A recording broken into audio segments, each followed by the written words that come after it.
My new wife invited me to a very special family dinner. Date? My son's birthday. I showed up smiling. 28 guests. Cake. Music. Not a word about my son. When I asked, her mom laughed. His birthday. Oh, please. This was more important. Everyone laughed. I raised my glass, smiled, and said, then so is this. Froze the $5,200 bill, canceled the venue card, and sent one file titled F to every inbox before dessert. The file F. That was my new wife told me she'd planned a very special family dinner and that I had to be there early. I assumed she meant special as in romantic. Maybe Campbell's, one of those speeches people rehearse in front of the bathroom mirror. She'd been giddy all week, checking her phone, smiling to herself, calling her mom more than usual. When I asked if the dinner was for anything in particular, she squeezed my hand and said, just trust me, Nigel, tonight is important. Important. That word should have hit me like a wet brush across a finished canvas. But I was in a good place. I'd been in a good place for months. New marriage, new routine, new optimism, after a divorce that had turned my life into a constant negotiation between school pickups and swallowed pride. And today was my son's birthday. Eli turned 9. I'd woken him up with pancakes shaped like little suns, the way he liked. I tucked a small gift into his backpack with a note. Tonight, we celebrate properly. I'm coming for you. I promise. He'd hugged me hard before his mom's car arrived. Don't forget, he whispered. I won't. Now, a few hours later, I stood outside the restaurant entrance, wearing my best jacket, hair smoothed back, gift bag in one hand, and an idiot's grin on my face. A valet opened the door like I was someone important. Inside, the place was enormous. Not just a restaurant, an event venue. A whole section cordoned off by velvet rope, flowers, music, a glossy sign that read, Welcome family. I spotted my wife, Samantha, near the center, laughing with a cluster of people I barely recognized. She looked stunning. Her dress caught the light like champagne. And around her, chairs filled up. Not 8, not 10. 28 guests. A full-blown party. A cake table the size of a small stage, and not a single balloon, candle, or banner that said Eli. I blinked like I'd misread a price tag. I saw Samantha's mother first, Marlene, already holding court like a queen at a banquet. She wore pearls and the kind of smile that never reached the eyes. When Samantha noticed me, she waved like I'd arrived to my own surprise party. There he is, she called, loud enough for everyone to turn. Faces pivoted toward me, curious, amused, evaluating. I walked in smiling because I didn't know what else to do. The gift bag in my hand suddenly felt heavy, like I was carrying the wrong prop into the wrong play. Samantha kissed my cheek. You made it. Of course, I said carefully. Happy dinner. She laughed, too bright. Isn't it beautiful? It is, I said, scanning the room again. Where's? Before I could say my son's name, Marlene floated closer, eyes on my gift bag. What's that? She asked, voice sweet as syrup. My son's birthday present, I said. The words landed in the air like a dropped plate. Samantha's smile stiffened, just a fraction. Marlene's mouth twitched. Then she laughed. Not a polite laugh, a how adorable that you thought that mattered laugh. My goodness, she said, and leaned in like she was telling the table a joke. His birthday? I kept my smile glued on. Yes, Eli turns 9 today. I thought this dinner was... Marlene waved a hand like she was shooing smoke. Oh, please. This was more important. Her friends, her sisters, her cousins, her entire orbit laughed right along with her, like they'd been waiting for the punchline. Someone actually repeated it, chuckling, more important. I looked at Samantha, her eyes slid away, just for a second, then returned with a practiced expression. Don't make a scene. My stomach did something slow and ugly. I set the gift bag down carefully at my feet, as if the world might tip if I dropped it. A waiter passed with champagne flutes. Samantha plucked one and pressed it into my hand. There, she murmured. Relax. Relax. I looked around at 28 strangers in their expensive outfits, laughing at my son's birthday like it was a childish inconvenience. Then I lifted my glass. I smiled, and I said, clearly, pleasantly, with a calm I didn't fully recognize in myself, "Then, so is this." Marlene blinked. "Excuse me?" I took a sip, placed the flute down on the nearest tray, and pulled my phone from my pocket. My thumb moved once, then twice, then 3 times. Behind my smile, I watched my bank app confirm it with a neat little line of text. Transaction frozen. $5,200. Pending review. I looked up. "This dinner," I said lightly, "is on hold." Samantha's eyes widened. "Nigel," I was still smiling when I tapped another app. "Venue card. Canceled." And then I opened my email, selected a file, and hit send. To every contact in the dinner invitation list. 1 file, 1 title. FFF. Sent. Delivered. Before dessert. The music kept playing for maybe 10 more seconds. Then the first phone buzzed. Then another. Then another. And the laughter stopped like someone pulled the plug. Samantha stared at her screen. Marlene stared at hers. And I finally picked up my son's gift bag again, because for the first time that night, I remembered what I came here for. The file labeled FFF, that was the "I'm a painter," not the hobby kind. Not the "I paint a fence and call myself an artist" kind. I'm the guy companies call when they want a lobby mural that screams money, when a hotel wants a full staircase illusion, when a private collector wants a commissioned portrait but doesn't want it to look like a wax figure. Paint is my language. Walls are my paperwork. I built my career the hard way, apprenticing under an old muralist who smoked like a chimney and critiqued like a surgeon. I worked in silence while other people partied. I learned to price my work without apologizing. I learned contracts. I learned that talent without boundaries gets you exploited.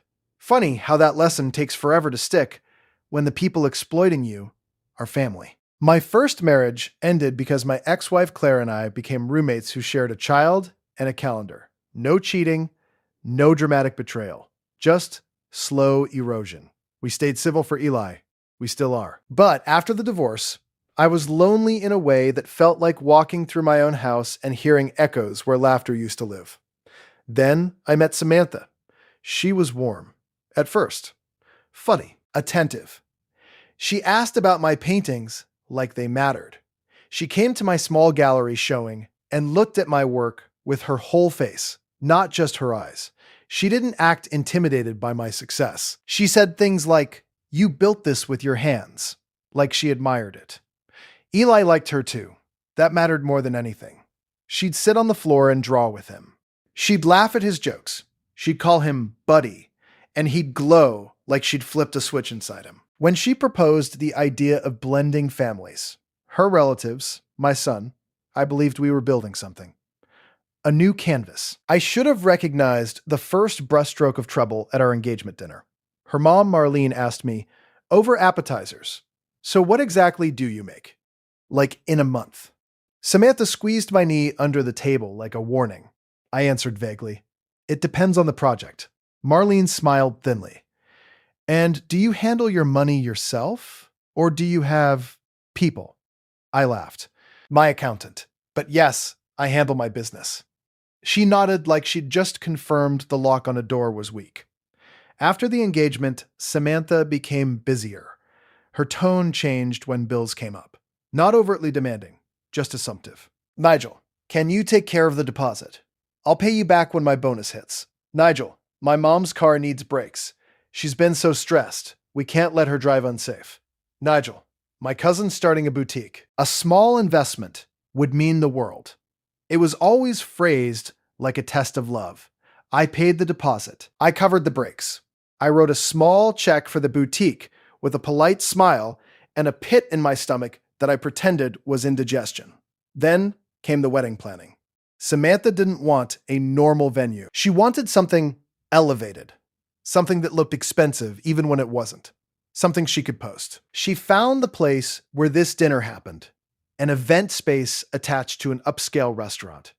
She talked about it like it was a destiny. "This is where I imagined celebrating with my family," she said, eyes shining. I asked, "Our family?" She hesitated.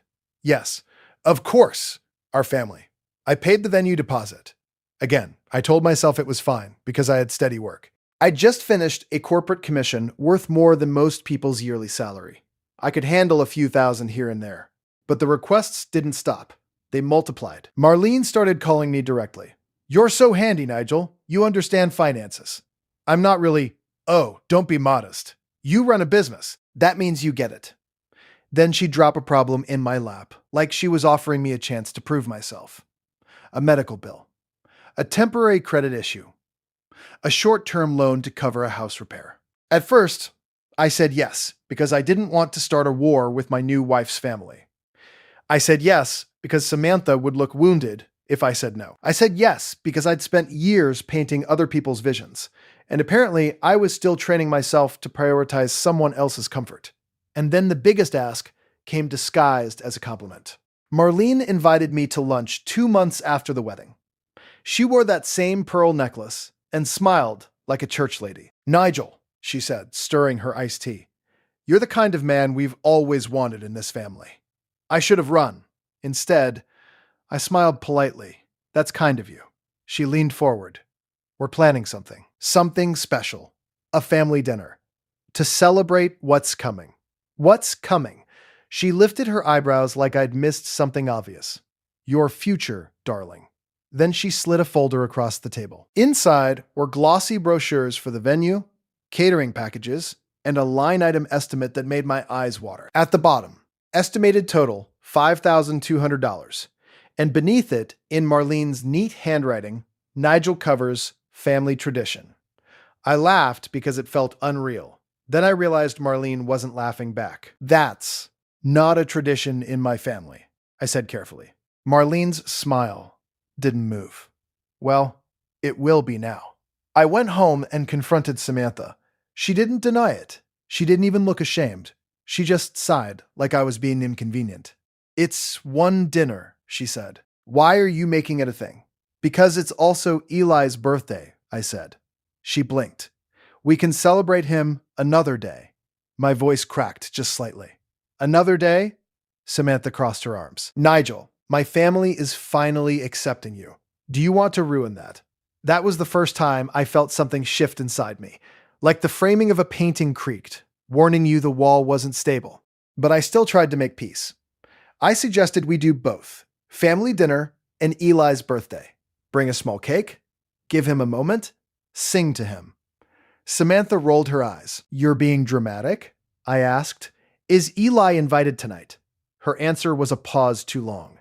Then, "It'll be overwhelming for him."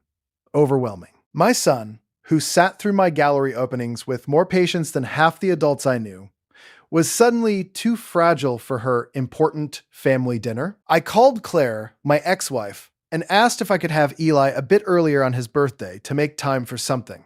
She was skeptical. Something with Samantha's family? "It's supposed to be a dinner," I said. Claire's silence was sharp. "Nigel, don't let them treat him like an accessory." "I won't," I promised. And I meant it. I just didn't know how close I was to having to prove it. When I arrived at that venue and realized the truth, 28 guests, cake, music, champagne, and not one mention of my son, it felt like someone painted over my life with a color I couldn't breathe in. I stood there for a moment, smiling like a man who hadn't just been publicly told his child mattered less than a performance dinner. They laughed. They actually laughed. Marlene's laugh was the loudest, the most confident. It wasn't just cruelty. It was ownership. Like she owned the moment, owned my reaction, owned my silence. That's what she expected. Silence, compliance.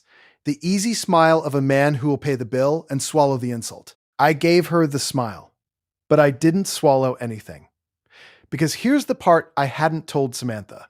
I'd started keeping records weeks earlier, not because I was paranoid, but because I'm a contractor by nature. I'm trained to document everything: materials, invoices, approvals. Art is emotional, but business is structure. and Samantha's family smelled like structural rot. The first thing I noticed was how often money requests came through text, not calls. Paper trail. The second thing I noticed was how comfortable they were asking me to use my business card just this once. Access. The third thing was a message that wasn't meant for me. Samantha fell asleep one night with her phone unlocked on the pillow.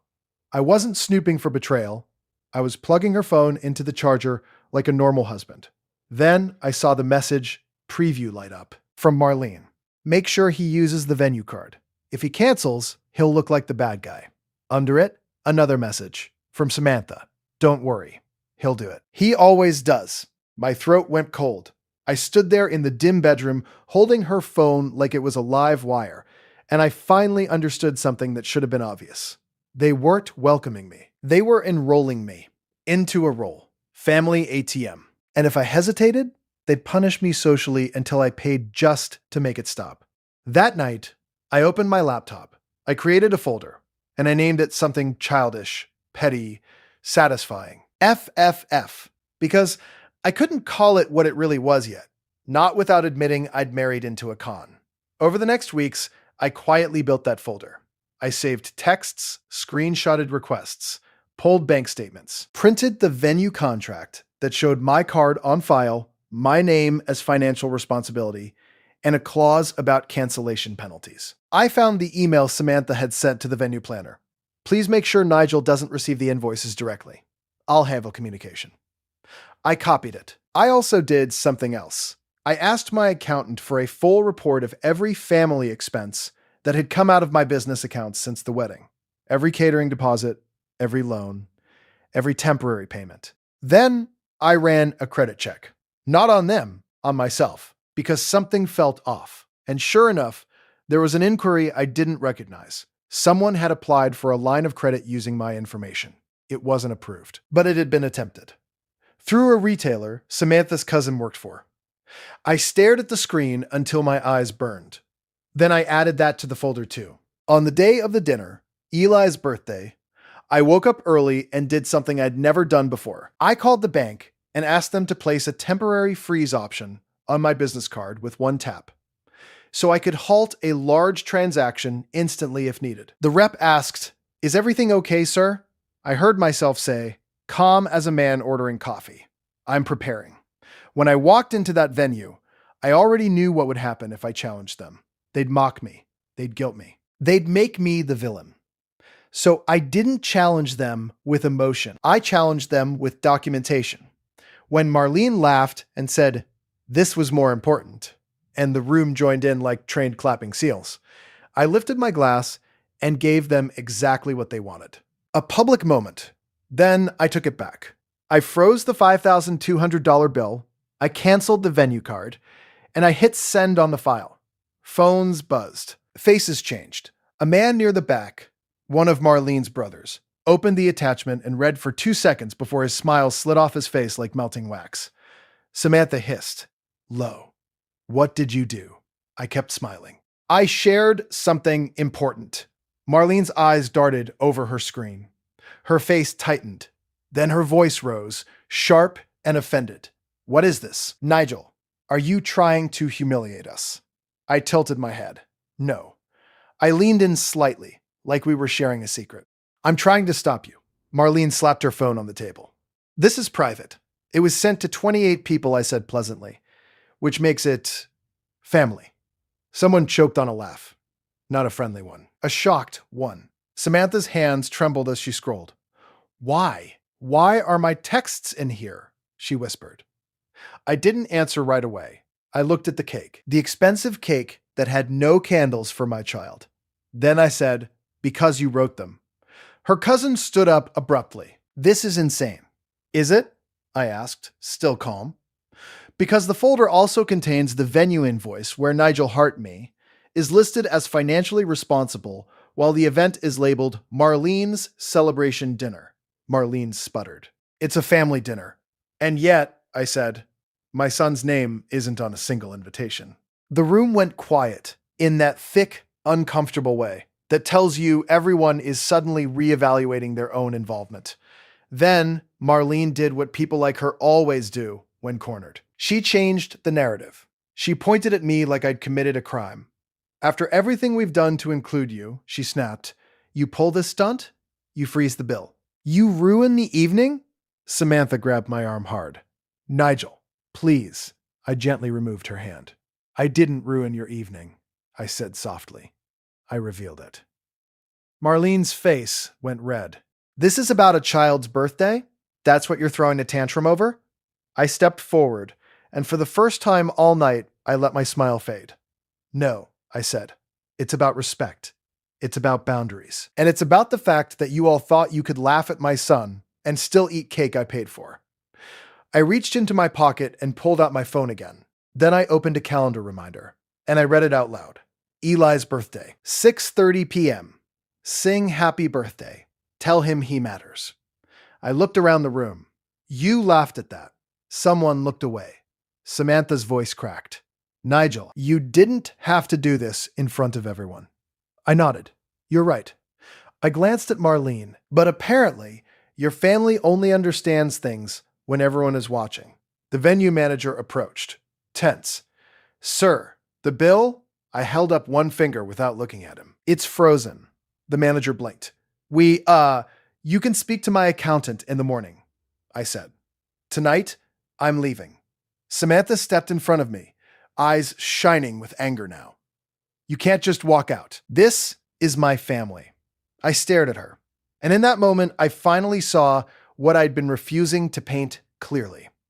Samantha didn't want a husband. She wanted a sponsor. I lifted the gift bag again. I'm going to celebrate my son, I said.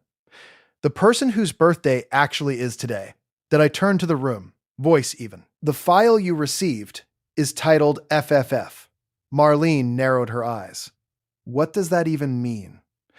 I looked at her, calm as a man cleaning his brushes after a long job. It stands for Family Fraud File. Someone gasped. I continued. It contains every request, every manipulation, every attempt to hide invoices, every plan to make me the bad guy if I didn't pay. And, my personal favorite, an attempted credit application using my information. Samantha's mouth opened. That wasn't... I cut her off, still not raising my voice. I don't care who clicked the button. The attempt happened through your cousin's store account. It's in the report. Marlene's lips trembled, not with shame, with fury. She leaned forward, voice like a blade. You think you're so clever, don't you? I nodded once. Yes, I said, I do. Then I walked out. Behind me, the room erupted, voices overlapping, chairs scraping, someone demanding who applied for credit, and someone else hissing, why are you in this file? But the last thing I heard before the doors closed was Marlene shouting my name like a curse. And Samantha, my new wife, calling after me, voice suddenly small. Nigel, please don't do this. I didn't turn back because my son was waiting. Eli was at Claire's house when I arrived. It was already late, too late for a big party, too late for balloons and games, but not too late for what mattered. He opened the door in pajamas, eyes sleepy. Then he saw the gift bag. His face lit up like a lamp. You came, he said, like he'd been holding his breath all day. I crouched to his level. I promised. Claire stood behind him, arms folded. She studied my face, the tension in my jaw, the storm behind my eyes. What happened? She asked quietly. I exhaled. I chose him. Her expression softened, just a fraction. Good. We sat at the kitchen table and ate leftover cupcakes Claire had bought, simple ones with blue frosting. Eli didn't care that they weren't from a fancy venue. He cared that I was there. He ripped open his gift, an art set with higher quality paints than the cheap ones kids usually get, because I wanted him to feel the difference. I wanted him to know that what he loved deserved good tools. He hugged me so hard my chest hurt. Can we paint tomorrow? He asked. We can paint forever, I said. Later, after Eli fell asleep with paint catalogs spread beside him like bedtime stories, Claire and I stood at the sink washing dishes. You're shaking, she said. I'm fine, I lied. Claire didn't push. She just nodded toward my phone, which had been buzzing nonstop on the counter. I'm guessing Samantha's family is not fine. I looked at the screen. 28 missed calls. Texts from Samantha. Why would you do that? My mom is crying. They're saying you set me up. Please come back and talk. Then a message from an unknown number. Marlene, you will regret this. I stared at it, and something inside me settled, heavy and solid. No, I murmured. I won't. The next morning, it got uglier. Marlene tried to spin it publicly. She messaged relatives first, then friends, then anyone who might shame me into paying. But the problem with the smear campaign is that it requires the audience to lack evidence. And they had my evidence now. The family fraud file didn't just show their behavior. It showed patterns. It showed that Marlene had done this before with other men Samantha dated. It showed loans that never got repaid. It showed a group chat where Marlene called me a walking wallet with paint on his hands. That one stung, even though it shouldn't have. Samantha came to my house 2 days later. She didn't knock politely. She banged like she owned the door. When I opened it, she stormed in, eyes wild. How could you do that to me? She demanded. I closed the door behind her calmly. How could you do that to Eli? She froze. Don't, she snapped. Don't twist this. I'm not twisting anything, I said. You scheduled your very special family dinner on my son's birthday. You let your mother laugh at it. You let 28 people laugh at it. Samantha's eyes flashed. It was one day. One day, I repeated softly. The same phrase Marlene used. Like my son's life is made of spare days. She opened her mouth, then shut it. Then she tried another angle. Because manipulation has many outfits. Do you know what you did? She whispered, voice trembling. You embarrassed me. You made me look like a con artist. I stared at her for a long moment. Then I said, if the shoe fits, Samantha. Her face twisted. I loved you. I nodded. You loved what I could do for you. She stepped closer, voice low. My mom is threatening to sue. I almost laughed. Almost? For what? I asked, freezing my own card, canceling my own account, sending screenshots of your own messages. Samantha's voice rose. You invaded my privacy. I documented financial coercion, I corrected. And I sent it to the very people who benefited from it. Her hands shook. You're going to destroy my relationship with my family. I kept my tone even. They destroyed it when they tried to use me. Samantha looked around my living room at the framed painting Eli had made me. Messy, bright, joyful. Then she looked back at me. You're choosing your son over me, she said, like it was an accusation. I didn't hesitate. Yes, I said, every time. Something broke in her expression. Not sadness, not regret. Anger. Because the truth is, people who feel entitled to you take your boundaries as violence. She laughed bitterly. So what now? You're just done? I walked to the table and slid a folder toward her. Not FFF. A different one. Divorce paperwork. I'm done, I said. Her eyes went wide. Nigel, I'm not your ATM, I said quietly, and Eli isn't your inconvenience. Samantha's shoulders sagged for a second, like she might actually understand. Then she grabbed the folder and threw it onto the couch like it offended her. You're going to regret this, she spat, echoing her mother. I nodded slowly. No, I said again. I'm going to heal from it. She left without another word. The weeks after were messy. Marlene tried to rally the family against me. Some of them complied, people who'd enjoyed the free ride and resented the brakes being applied. But others didn't. One of Marlene's sisters messaged me privately. I didn't know she was doing this. I'm sorry. A cousin, one I barely knew, sent, I read the file. That's disgusting.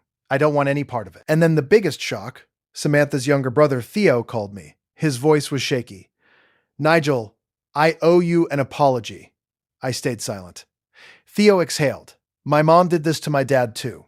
Different details, same pattern. She just got better at hiding it. My chest tightened. Theo continued. Samantha learned from her. I'm not defending her. I'm sorry you got pulled into it. I swallowed. Thanks. Before he hung up, Theo added, you did the right thing, especially for Eli. That line, especially for Eli, felt like a small light in a long tunnel. Meanwhile, my life got quieter, not empty, quieter. like stepping away from a crowded room into clean air. I painted more, slept better, took Eli to the park without my phone buzzing with urgent requests for money that weren't urgent at all. I started saying no in small ways, first to others, then to myself. No to guilt, no to being the peacekeeper, no to sacrificing the people who actually loved me for people who only loved what I provided. A month after the dinner, Eli and I painted together in my studio. He stood on a stool, tongue poking out in concentration, carefully filling in a sky he'd decided should be green. Skies aren't green, I teased gently.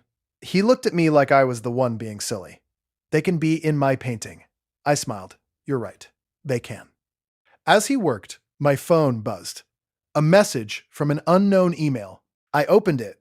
It was from someone with Samantha's last name, someone not in her immediate circle. The subject line read, "Thank you." Inside was a short note. "Nigel, I'm Marlene's former friend. I stopped coming around years ago because of how she treated people. I saw your file. I just want you to know. You saved more than yourself." Samantha's cousin admitted they tried to use your information for credit. It's being investigated now. People are finally seeing it. Thank you for not staying silent. I stared at the screen for a long moment. Then I set the phone down and watched my son paint his impossible green sky. Eli glanced up. "Are you okay?" I nodded. "Yeah, I'm okay."